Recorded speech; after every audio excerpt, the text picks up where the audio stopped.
Milky.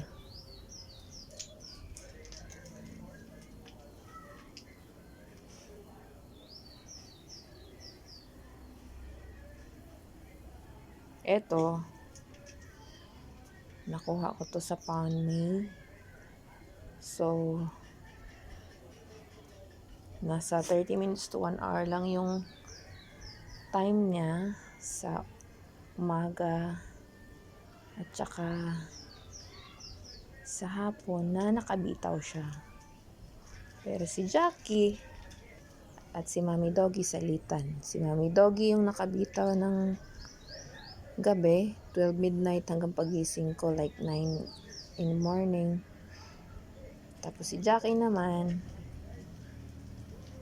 pagkapasok ni Mami Doggy, pagising ko, siya naman yung nakabitaw. So karon nandyan siya. Ngayon, nandyan siya sa loob ng cage kasi magpapakain ako sa labas. Bigla-bigla na lang kasi itong susulpot. Habulin niya yung mga dogs. Nadala na ako dahil nakabitaw siya tapos nagpakain ako sa labas. Bigla siyang lumabas. Tinalunan niya ako. Tapos kawawa yung mama dog. Nagkanda putik-putik kasi maulan nung time na yun.